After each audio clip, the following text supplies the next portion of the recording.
Camp David, Maryland, Friday evening, August 13th, 1971. The presidential retreat sits in the Catoctin Mountain woods 40 miles north of Washington. Inside one of the low wooden buildings, 15 men are gathered around a table. No press, no allied governments, no advance notice to Congress. The air conditioning hums.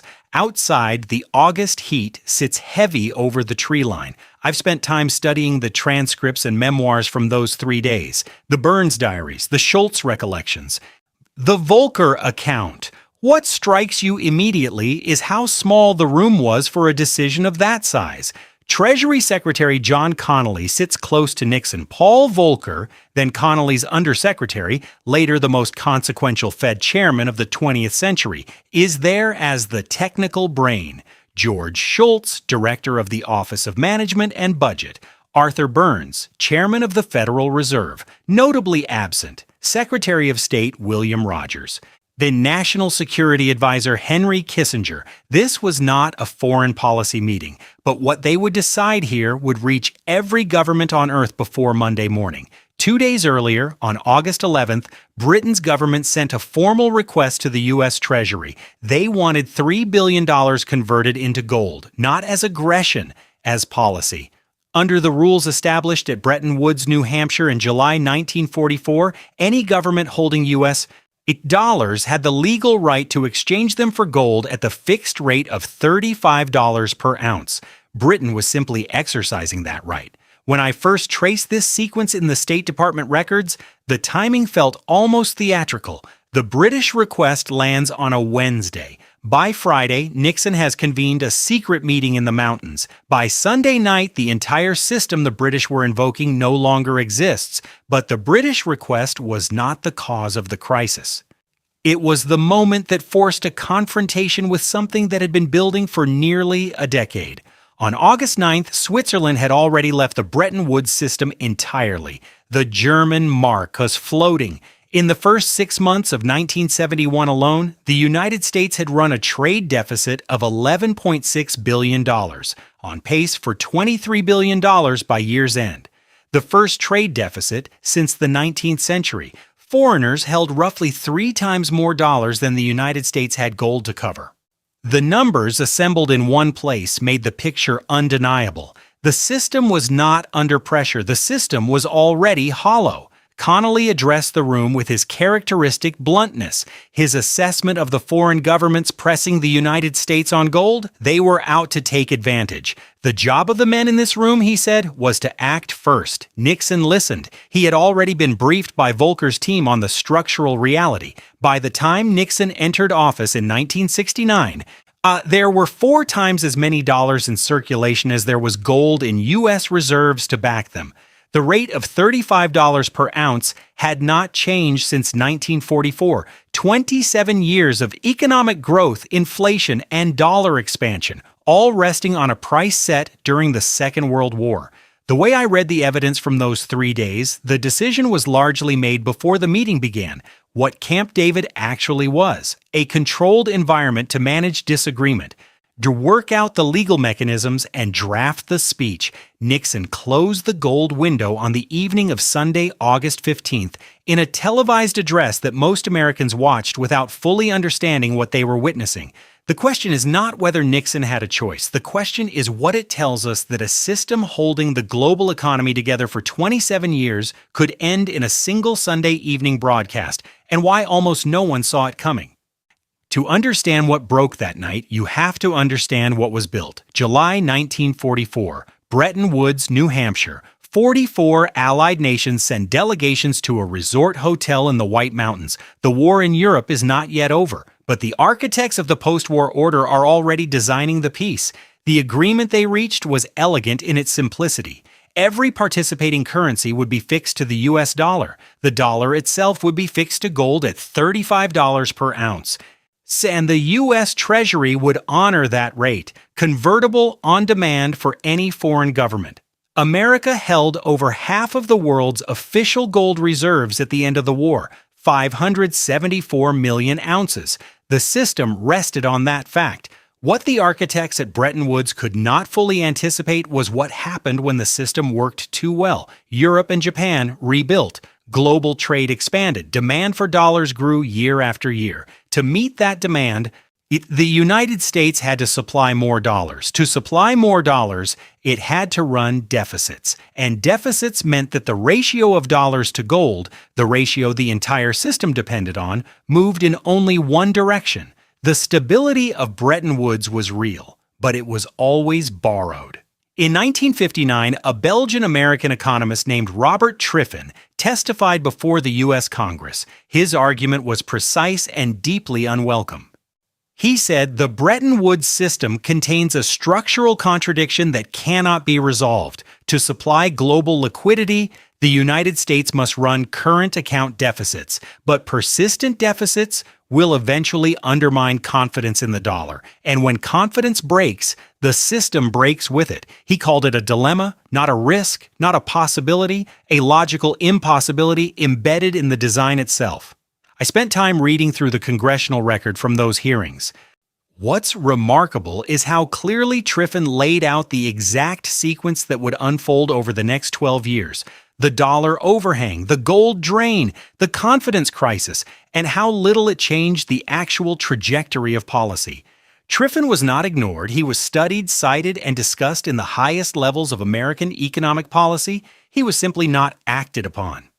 Because acting on Triffin's warning meant dismantling the system that gave America its dominant position in global finance, or accepting the collapse that was coming either way. By the mid-1960s, U.S. policymakers were managing a countdown. They just didn't agree on when it would end. The pressure did not arrive all at once. It accumulated. From 1965 onward, the costs of the Vietnam War and Lyndon Johnson's Great Society programs combined to push U.S. federal spending well beyond revenue.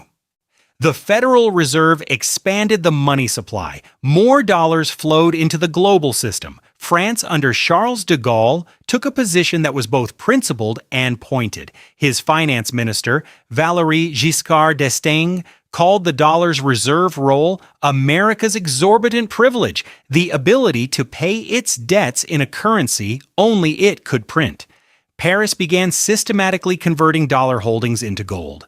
By 1968, some of the London Gold Pool, a coordinated effort by 7 Western central banks to maintain the $35 peg on the open market, had collapsed under redemption pressure. U.S. gold reserves that stood at over 20,000 tons at the end of World War II had fallen to 9,679 tons by 1968. What the official post-war histories tend to gloss over is the speed of that drain in the final years. The pool was not losing ground slowly. It was hemorrhaging, and every government watching knew the math. At some point, the vault would be empty before the obligations were met. The question was not whether the system would break. The question was who would still be holding dollars when it did. Sunday, August 15, 1971, 9 p.m. Eastern Time. Nixon appears on American television. He is composed. The speech is calibrated. Its framing is domestic. Jobs, inflation, speculators attacking the dollar. So the language of the gold window closure is buried inside the policy package between a 90-day wage and price freeze and a 10% surcharge on all dutiable imports. I have directed Secretary Connally to suspend temporarily the convertibility of the dollar into gold or other reserve assets. One sentence. The word temporarily would prove to be the most consequential word in modern monetary history. The suspension was never lifted. The Bretton Woods system, the architecture that had organized global finance since the final year of the Second World War, ended in that sentence on a Sunday evening without a single Allied government having been consulted. Germany, Japan, France, Britain all learned what had happened the same way ordinary Americans did, by watching television. Henry Kissinger was not in the room at Camp David. He would later describe learning about the decision as it was happening. The State Department, the institution responsible for managing relationships with the very governments most affected, was not part of the deliberation. This was a financial decision made with the force of foreign policy, and it was made like a secret operation. When markets opened on Monday, August 16th, the Bank of Japan intervened immediately. To prevent the yen from appreciating and destabilizing Japanese exports, The BOJ bought $1.3 billion in a single day, an extraordinary volume for that era, in an attempt to hold the old exchange rate of 360 yen to the dollar. Within a week, Japan's foreign exchange reserves had doubled. The intervention was futile. In Europe, currency markets had to be temporarily suspended. Allied finance ministers were furious, not just at the decision, at the method. The United States had unilaterally dismantled the international monetary system it had designed, enforced, and positioned itself as the guarantor of, without a single phone call to the governments that had built their entire economic architecture around it. Connally flew to Europe to conduct what he called negotiations. His approach to the Allied governments pressing for currency adjustments was direct. The United States had a problem, he told them, and it was now their problem to help solve. What struck me most, reading the European diplomatic cables from those weeks, was not the anger. It was the resignation. There was nothing to be done. The dollar had no competitor. The alternatives, gold, the Deutsche Mark, sterling, none of them could absorb the role the dollar had vacated. The world adapted because it had no other option. The popular account of the Nixon shock treats it as a bold decision, Nixon acting decisively under pressure. That framing is not wrong, but it misses the deeper structure. The Bretton Woods system could not have been saved in 1971, not by Nixon, said not by any conceivable alternative policy. By 1971, foreigners held approximately 3 times more redeemable dollars than the United States possessed gold to honor. The $35 peg, correct in 1944 when America held over half the world's gold and its economy produced 35% of global output, had not moved in 27 years. By 1971, the U.S. share of global output had dropped to roughly 27%. The price was a fiction maintained by the reluctance of governments to be the first to break it. George Shultz, sitting at that Camp David table, understood this as well as anyone. He didn't want a devaluation and a return to fixed rates, as Connally preferred. He wanted floating exchange rates, a complete break with the Bretton Woods logic. He was outvoted that weekend, but within 2 years, the market made his argument for him. By 1973, the floating exchange rate system was a global fact. Not by negotiation, by collapse. The immediate consequences came faster than almost anyone anticipated. December 1971, the Smithsonian Agreement. The group of 10 industrialized democracies meets in Washington. They agree to new exchange rate parities built around a devalued dollar. Nixon calls it the most significant monetary agreement in the history of the world. It lasts 15 months. February 1973. The dollar faces renewed speculative pressure. Another round of devaluations.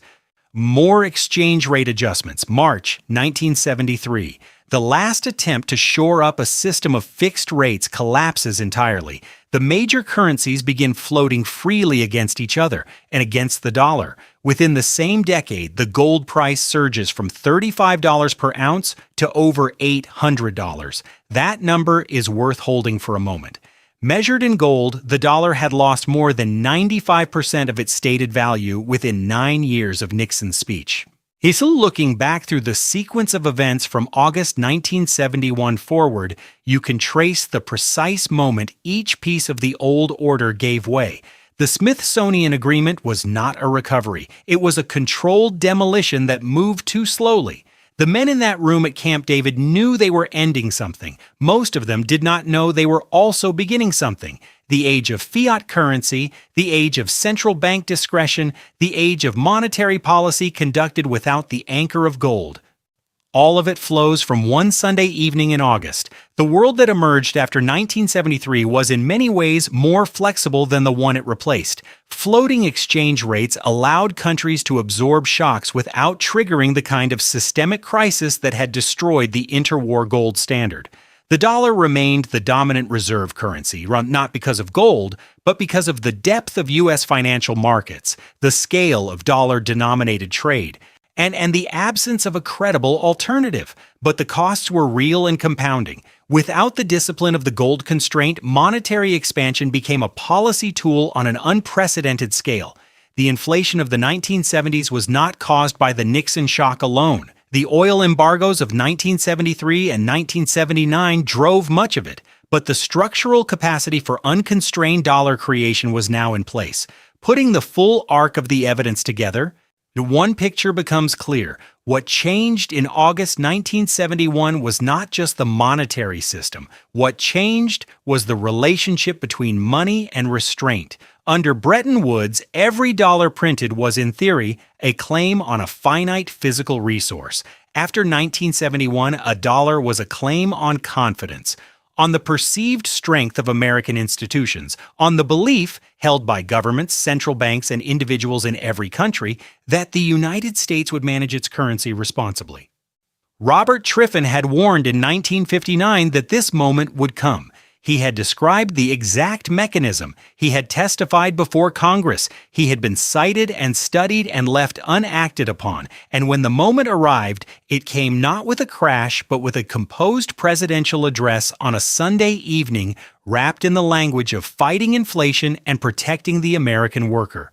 The television cameras switched off just after 9:30 p.m. Most Americans, by the accounts recorded that night, found the speech technical and somewhat reassuring. Nixon had framed it well. Speculators, inflation, jobs. The gold window closure was in paragraph 7. What the popular version of this story almost always misses is the specific weight of what was lost that night. Not gold itself, but the constraint gold represented. Money, for all of human commercial history, had rested on something outside the control of governments. Gold could not be printed. It could not be manufactured by decree. It existed in finite quantities, and that finitude imposed a limit on what any state could promise. After August 15, 1971, money rested on something else entirely. Not metal, not a fixed rate, not a vault in Maryland. Confidence. The word Nixon used in that Sunday broadcast without seeming to notice its full weight. Confidence in American institutions. Confidence in the judgment of the Federal Reserve. Feast confidence in the willingness of the United States to act as a responsible steward of the currency the world depended on.